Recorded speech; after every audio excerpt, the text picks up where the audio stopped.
પૂર્વ ધારાસભ્ય મફતલાલ પુરોહિતે નામ લીધા વિના તત્કાલીન ભાજપના જિલ્લા પ્રમુખ કીર્તિસિંહ વાઘેલા પર નિશાન સાધ્યું અને કહ્યું કે મેં સંગઠનના એક મોટા પ્રમુખને ફોન કર્યો તો રીતસરના ધ્રુજતા હતા. મને ફોનમાં ખબર પડી ગઈ કે મારે ફોન કટ કરી દેવો પડ્યો અને એ પણ બાપુ તો જરૂર પડે.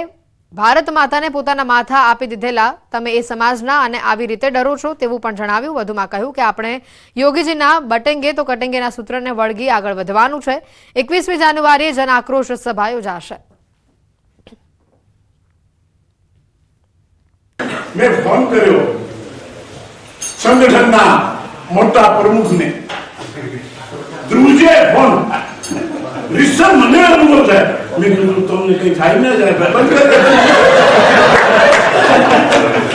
અને કેવા બાપુ આવા દરનો બાપુ તો માથું કાપી ફેંકી દે લે. જરૂર પડી છે ભારત માતાને તો માથા આપી દીધા એ સમાજના તમે અને તમે આવી રીતે ડરીને જીવો. બનાસકાંઠાના વિભાજન બાદ વિરોધની આગ હજી બુઝાઈ નથી. વિભાજન બાદ ધાનેરા, કાંકરેજ અને દિયોદરના લોકો દ્વારા 17 દિવસથી વિરોધ પ્રદર્શન થઈ રહ્યા છે. ત્યારે ધાનેરા અને બનાસકાંઠામાં રાખવાની માંગ સાથે બાઇક રેલી યોજાઈ હતી. અગ્રવાલ 3 રસ્તાથી બાઇક રેલી સમગ્ર નગરમાં ફરીને લાલચોક ખાતે આવી હતી, જેમાં ભાજપ કોંગ્રેસના આગેવાનો સાથે ધાનેરાના વેપારીઓ અને લોકો જોડાયા હતા. ધાનેરા તાલુકાને બનાસકાંઠામાં રાખવામાં આવે અને જે જિલ્લાઓનું વિભાજન થયું છે એ જિલ્લાના વિભાજનમાં ધાનેરા તાલુકાને વાવ થરાદમાં મૂકવામાં આવ્યો છે. એ ધાનેરાની સર્વે સમાજના સર્વે આલમના લોકો સખત વિરોધ કરે છે. આજે બાઇક રેલી દ્વારા અમે વિરોધ પ્રદર્શન કર્યું છે.